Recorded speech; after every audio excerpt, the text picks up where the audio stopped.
ನಮಸ್ಕಾರ ವೀಕ್ಷಕರೇ, ಗೃಹಲಕ್ಷ್ಮಿ ಯೋಜನೆಯ 11ನೇ ಕಂತಿನ ಹಣ ಇಂದು 25 ಜಿಲ್ಲೆಗಳಿಗೆ ಬಿಡುಗಡೆ ಆಗ್ತಾ ಇದೆ. ಸೊ ಅದ್ರ ಜೊತೆಗೇನೆ ನಿಮಗೆ ಹಿಂದಿನ ಯಾವುದೇ ರೀತಿಯ ಕಂತುಗಳು ಬಂದಿಲ್ಲಪ್ಪ ಅಂದ್ರೆ ಏನು ಮಾಡಬೇಕು? ಒಂದಲ್ಲ ಎರಡಲ್ಲ, 3ನೇ ಕಂತಲ್ಲ ಅಥವಾ 5ನೇ ಕಂತಾಗಿರಲಿ, 6ನೇ ಕಂತಾಗಿರಲಿ, 10ನೇ ಕಂತಾಗಿರಲಿ, ಯಾವ್ದು ಬೇಕಾದ್ರೂ ಕಂತಿರಲಿ. ಸೊ ನಿಮಗೆ ಬಂದಿಲ್ಲಪ್ಪ ಅಂದ್ರೆ ಸೊ ಈ ವಿಡಿಯೋವನ್ನ ಕಂಪ್ಲೀಟ್ ಆಗಿ ವಾಚ್ ಮಾಡ್ಕೊಳ್ಳಿ. ಸೊ ಏನು ಮಾಡಬೇಕು, ಏನು ಮಾಡೋದ್ರಿಂದ ಅಮೌಂಟ್ ಬರುತ್ತೆ, ಮತ್ತೆ ಇಲ್ಲಿ 11ನೇ ಕಂತಿನ ಹಣಕ್ಕೂ ವೇಟ್ ಮಾಡ್ತಾ ಇರೋರು ಬಹಳಷ್ಟು ಜನ ಇದ್ದಾರೆ. ಕಮೆಂಟ್ ಅಲ್ಲಿ ಆ ಒಂದು ಕ್ವಶನ್ ಬಿಟ್ರೆ ಬೇರೆ ಏನ್ ಬರ್ತಾ ಇಲ್ಲ, 11ನೇ ಕಂತಿನ ಯಾವಾಗ ಬರುತ್ತೆ ಸರ್, ಇನ್ನು ಕೂಡ ಜಮಾ ಆಗ್ತಾ ಇಲ್ಲ. ಯಾಕಂದ್ರೆ ಹಿಂದಿನ ಕಂತುಗಳು ಸ್ಪೀಡ್ ಆಗಿ ಬಂದ್ವು, ಎಲೆಕ್ಷನ್ ಪ್ರಪೋಸ್ ಆಗಿ ನಿಮ್ಗೆ ಗೊತ್ತಿದೆ. ಯಾಕಂದ್ರೆ ಹಿಂದಿನ ಒಂದು ಜೂನ್ ಅಲ್ಲಿ ಆದ್ರೂ ಕೂಡ ನಿಮ್ಗೆ ಸ್ಲೋ ಆಗಿನೇ ಬಂದಿತ್ತು. ಆದ್ರೆ ಇಲ್ಲಿ ಆ ಒಂದು ಎಲೆಕ್ಷನ್ಸ್ ಹತ್ತಿರ ಬಂದ ಕಾರಣಕ್ಕಾಗಿ ಅತಿ ಸ್ಪೀಡ್ ಆಗಿ ಒಂದೇ ತಿಂಗಳಲ್ಲಿ 2 ರಿಂದ 3 ಕಂತುಗಳು ಹಾಕಿದ್ರು. ಸೊ ನಿಮ್ಮೆಲ್ಲರೂ ಕೂಡ ಗೊತ್ತಿರುತ್ತೆ, ಇದು ಡೆಫಿನೆಟ್ ಆಗಿ ಗೊತ್ತಿರುತ್ತೆ, ಇದು ನಮಗೂ ಕೂಡ ಗೊತ್ತಿದೆ. ಯಾಕಂದ್ರೆ ನಮಗೂ ಕೂಡ ಹಣ ಆ ರೀತಿಯಾಗಿನೇ ಬಂದಿದೆ ಕೂಡ. ಸೊ ವೀಕ್ಷಕರ, ಈಗ ಈ ಒಂದು 25 ಜಿಲ್ಲೆಗಳನ್ನ ಜೊತೆಗೆ ಆ ಒಂದು ನಿಮಗೆ ಹಣ ಬಂದಿಲ್ಲಪ್ಪ ಅಂದ್ರೆ ಸೊ ಏನೇನು ಮಾಡಬೇಕು ಅದನ್ನ ನಾನು ತಿಳಿಸ್ಕೊಡ್ತಾ ಇದ್ದೀನಿ. ಸೊ ವಿಡಿಯೋನ ಕಂಪ್ಲೀಟ್ ಆಗಿ ವಾಚ್ ಮಾಡೋದ್ರ ಜೊತೆಗೆ ಇನ್ನೂ ಯಾರು ಚಾನಲ್ಗೆ ಸಬ್ಸ್ಕ್ರೈಬ್ ಮಾಡಿಲ್ಲ, ಬೇಗನೆ ಸಬ್ಸ್ಕ್ರೈಬ್ ಮಾಡ್ಕೊಂಡ್ಬಿಟ್ಟೆ, ವಿಡಿಯೋಕ್ಕೆ ಒಂದು ಲೈಕ್ ಕೊಟ್ಬಿಟ್ಟೆ ವಿಡಿಯೋನ ನೋಡ್ಲಿಕ್ಕೆ ಸ್ಟಾರ್ಟ್ ಮಾಡಿ. ಈಗ ನೋಡೋಣ, ಡೈರೆಕ್ಟ್ ಆಗಿ ಪಾಯಿಂಟ್ಗೆ ಬಂದ್ಬಿಡೋದಾದ್ರೆ, ಈಗ ಮೊದಲು ನೀವೇನು ಮಾಡಬೇಕು ಈಗಾಗಲೇ ಅದನ್ನ ನಾನು ತಿಳಿಸ್ಕೊಡ್ತಾ ಇದ್ದೀನಿ. ಯಾಕಂದ್ರೆ ಹಿಂದಿನ ವಿಡಿಯೋಗಳಲ್ಲಿ ತಿಳಿಸ್ಕೊಟ್ಟಿದ್ದೀನಿ. ಸೊ ಆದ್ರೂ ಸಹಿತ ಕಮೆಂಟ್ ಮಾಡ್ತಾ ಇದ್ದಾರೆ ಒಂದು ಎಲ್ಲ ಜನರು. ಸೊ ಇಲ್ಲಿ ಲಕ್ಷ್ಮೀ ಹೆಬ್ಬಾಳ್ಕರ್ ಅವರು ಲೇಟೆಸ್ಟ್ ಆಗಿ ಅಪ್ಡೇಟ್ ಅನ್ನ ಕೊಟ್ಟಿದ್ದಾರೆ. ಮತ್ತೆ ಅದನ್ನೇ ಅವ್ರು ಹೇಳ್ತಾ ಇದ್ದಾರೆ, ನಾನು ಕೂಡ ಅದನ್ನೇ ನಾನು ನಿಮ್ಗೆ ತಿಳಿಸ್ಕೊಡ್ತಾ ಇದ್ದೀನಿ. ಇಲ್ಲಿ ನೋಡಿ, ನಿಮ್ಗೆ ಏನಾದ್ರೂ ಪೆಂಡಿಂಗ್ ಹಣ ಉಳಿದಿದ್ರೆ, ಪೆಂಡಿಂಗ್ ಅಂತ ಇದ್ರೆ ಅಥವಾ ಪುಷ್ ಟು ಡಿಬಿಟಿ ಅಂತ ಒಂದು ಗೃಹಲಕ್ಷ್ಮಿ ಯೋಜನೆಯ ಸ್ಟೇಟಸ್ ಚೆಕ್ ಮಾಡಿದ ತಕ್ಷಣ ಆ ರೀತಿಯಾಗಿ ಬರ್ತಾ ಇದ್ರೆ ನೀವೇನ್ ಮಾಡಬೇಕು, ನಿಮ್ಮ ಒಂದು ಡೀಟೇಲ್ಸ್ ಡಾಕ್ಯುಮೆಂಟ್ಸ್ಗಳನ್ನು ಆಧಾರ್ ಕಾರ್ಡು, ಬ್ಯಾಂಕ್ ಪಾಸ್ಬುಕ್ ಮತ್ತೆ ರೇಷನ್ ಕಾರ್ಡು. ಸೊ ಮತ್ತೆ ಇಲ್ಲಿ ನಿಮ್ಮ ಎಕ್ಸ್ಟ್ರಾ ಏನು ಮಾಡಿ, ನಿಮ್ಮ ಒಂದು ಮನೆಯಲ್ಲಿ ಸದಸ್ಯರೇನಿರ್ತಾರಲ್ಲ ಸೊ ಅವರ ಒಂದು ಆಧಾರ್ ಕಾರ್ಡ್ಗಳನ್ನು ಕೂಡ ತಗೊಳ್ಳಿ. ಸೊ ನಿಮ್ಮ ಒಂದು ತಾಲೂಕಿನಲ್ಲಿರುವಂತಹ ಮಹಿಳಾ ಮತ್ತು ಮಕ್ಕಳ ಕಾರ್ಮಿಕ ಇಲಾಖೆಗೆ ಹೋಗಬೇಕಾಗತ್ತೆ. ಸೊ ನಾನು ಈಗಾಗಲೇ ವಿಡಿಯೋಗಳಲ್ಲಿ ತಿಳಿಸ್ಕೊಟ್ಟಿದ್ದೀನಿ. ನನಗೆ ಹೇಳಲಿಕ್ಕೆ ಬೇಸರ ಬರ್ತಾ ಇದೆ, ಯಾಕಂದರೆ ನೀವು ಆ ಕಮೆಂಟಲ್ಲಿ ಬಹಳಷ್ಟು ಜನ ಹೇಳ್ತಾ ಇದ್ದಾರೆ ವೀಕ್ಷಕರೇ, ಯಾಕಂದರೆ ಅಮೌಂಟ್ ಕೂಡ ಹೋಗ್ತಾ ಇಲ್ಲ. ಸೊ ನಾನು ಹೇಳೋದು ನೀವು ಕೇಳೋದು ಬೇಜಾರಾಗ್ತಾ ಇದೆ ನಿಮಗೂ ಕೂಡ ಬಹಳಷ್ಟು ಜನರಿಗೆ. ಸೊ ಕಮೆಂಟಲ್ಲಿ ಪಾಪ ಬಹಳಷ್ಟು ಜನರಿಗೆ ಅಮೌಂಟ್ ಹೋಗ್ತಾ ಇಲ್ಲ. ಈಗಾಗಲೇ ಹಿಂದಿನ ಕಂತುಗಳಲ್ಲಿ ಸ್ಪೀಡ್ ಹೋದು ಈಗ ಒಮ್ಮೆಲೆ ಹೋಗ್ತಾ ಇಲ್ಲ ಅಂದರೆ ಅವ್ರಿಗೆ ಬೇಜಾರಾಗೇ ಆಗಿರತ್ತೆ. ಸೊ ನೀವು ನಾನು ಹೇಳಿರುವಂತಹ ಕೆಲಸ ಮಾಡಿ, ಅಷ್ಟು ಮಾಡಿ ನೀವು ನೋಡೋಣ ಮುಂದೆ ಏನಾಗುತ್ತೆ ಅನ್ನೋದನ್ನು ನಾನು ಮುಂದೆ ತಿಳಿಸ್ಕೊಡ್ತೀನಿ. ಈಗ ನೋಡಿ, ಡಾಕ್ಯುಮೆಂಟ್ಸ್ಗಳನ್ನು ನಿಮ್ಮ ನಿಮ್ಮ ತಾಲೂಕಿನಲ್ಲಿರುವ ಮಹಿಳಾ ಮತ್ತು ಮಕ್ಕಳ ಕಾರ್ಮಿಕ ಇಲಾಖೆಗೆ ಹೋಗಿ ಅಲ್ಲಿ ನಿಮ್ಮ ಒಂದು ಯಾವ್ದಾವ್ದು ಕಂತುಗಳಿದ್ದಾವೆ DBT ಸ್ಟೇಟಸ್ ಚೆಕ್ ಮಾಡ್ಕೊಂಡು ಹೋಗಿ. ಇಲ್ಲಿ ಆನ್ಲೈನ್ ಸೆಂಟರ್ಗಳಲ್ಲಿ ಚೆಕ್ ಮಾಡ್ಕೊಳ್ಳಿ ಅಥವಾ ನೀವು ಮೊಬೈಲಲ್ಲಿನೇ ಚೆಕ್ ಮಾಡ್ಕೋಬಹುದು. ನಾನು ಹಿಂದಿನ ಒಂದು ವಿಡಿಯೋದಲ್ಲಿ ತಿಳಿಸ್ಕೊಟ್ಟಿದ್ದೀನಿ. ಸೊ ಅದನ್ನು ವಾಚ್ ಮಾಡಿ ನೀವು ತಿಳ್ಕೊಬಹುದು. ಸೊ ನಿಮ್ಮ ಒಂದು ಏನೇನು ಕಂತುಗಳು ಪೆಂಡಿಂಗ್ ಉಳಿದಿರುತ್ತೆ ಇಲ್ಲ ಅವರೇ ಚೆಕ್ ಮಾಡ್ತಾರೆ.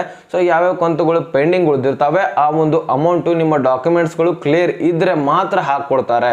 ನಿಮ್ಮದು ಪೆಂಡಿಂಗ್ ಅಂದರೆ ಒಂದೆರಡು ಕಂತುಗಳು ಬಂದು ಮತ್ತೆ ಪೆಂಡಿಂಗ್ ಉಳಿದು ಮತ್ತೆ ಬಂದು ಮತ್ತೆ ಪೆಂಡಿಂಗ್ ಉಳಿದು ಮತ್ತೆ ಬಂದು ಈ ರೀತಿಯಾಗಿ ಆಗಿದ್ರೆ ನಿಮ್ಮ ಪೆಂಡಿಂಗ್ ಉಳಿದಿದೆ ಅಂತಾನೆ ಅರ್ಥ. ಅದೇನಾದರೂ ಸರ್ವರ್ ಇಶ್ಯೂನಿಂದ ಅಮೌಂಟ್ ಸಿಕ್ಕೊಂಡಿರುತ್ತೆ. ಸೊ ಅಮೌಂಟ್ ತೆಗೆದು ಹಾಕ್ಕೊಡ್ತಾರೆ. ಆದರೆ ನಿಮ್ಗೇನಾದರೂ ಒಂದು ಕಂತುಗಳು ಬಂದಿಲ್ಲಪ್ಪ ಅಂದರೆ, 1ನೇ ಕಂತು ಹಿಡ್ಕೊಂಡು ಯಾವುದೇ ರೀತಿಯ ಕಂತುಗಳು ಬಂದಿಲ್ಲಪ್ಪ ಅಂದರೆ ನಿಮ್ಮ ಡಾಕ್ಯುಮೆಂಟ್ಸ್ ಪ್ರಾಬ್ಲಮ್ ಇದ್ದೇ ಇರುತ್ತೆ.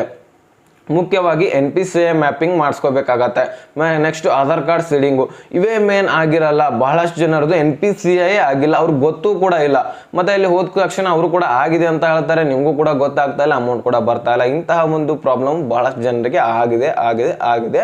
ಸೊ ನೀವೇನು ಮಾಡ್ಕೋಬೇಕಾಗತ್ತೆ, ಅಲ್ಲಿ ಡಾಕ್ಯುಮೆಂಟ್ಸ್ಗಳನ್ನ ಕೇಳ್ಕೋಬೇಕಾಗತ್ತೆ.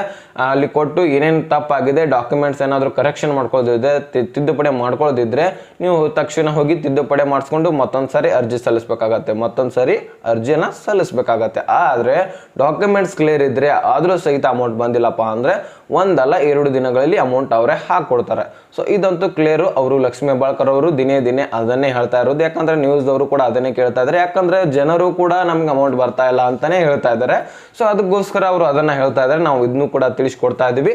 ಸೊ ಇನ್ನು ಈ ಒಂದು 25 ಜಿಲ್ಲೆಗಳನ್ನ ನೋಡ್ಕೊಳ್ಳೋಣ, ಯಾವ್ಯಾವ ಜಿಲ್ಲೆಗಳಿಗೆ ಇಂದು ಅಮೌಂಟ್ ಹಾಕೋರಿದ್ದಾರೆ ಅಂತ ನಾನು ಒಂದೊಂದಾಗಿ ತಿಳಿಸ್ಕೊಡ್ತಾ ಇದ್ದೀನಿ. ಇಲ್ಲಿ ನೋಡಿ, ಮಂಗಳವಾರ ದಿನ ಯಾವ ಜಿಲ್ಲೆಗಳಿಗೆ ಅಮೌಂಟ್ ಹಾಕ್ತಾ ಇದ್ದಾರೆ ಅಂತ: ಗದಗ, ಹಾಸನ, ಬಳ್ಳಾರಿ, ಕಲಬುರಗಿ, ವಿಜಯನಗರ, ಧಾರವಾಡ, ಯಾದಗಿರಿ, ಉತ್ತರ ಕನ್ನಡ, ದಕ್ಷಿಣ ಕನ್ನಡ, ದಾವಣಗೆರೆ, ಉಡುಪಿ, ತುಮಕೂರು, ಚಿತ್ರದುರ್ಗ, ಚಿಕ್ಕಮಗಳೂರು, ಶಿವಮೊಗ್ಗ, ರಾಯಚೂರು, ಚಿಕ್ಕಬಳ್ಳಾಪುರ, ಚಾಮರಾಜನಗರ, ಮೈಸೂರು, ವಿಜಯಪುರ, ಬೀದರ್ ಹಾಗೂ ಮಂಡ್ಯ, ಕೊಪ್ಪಳ, ಬೆಳಗಾವಿ, ಬೆಂಗಳೂರು ನಗರ, ಬೆಂಗಳೂರು ಗ್ರಾಮಾಂತರ, ಕೋಲಾರ, ಕೊಡಗು, ಹಾವೇರಿ.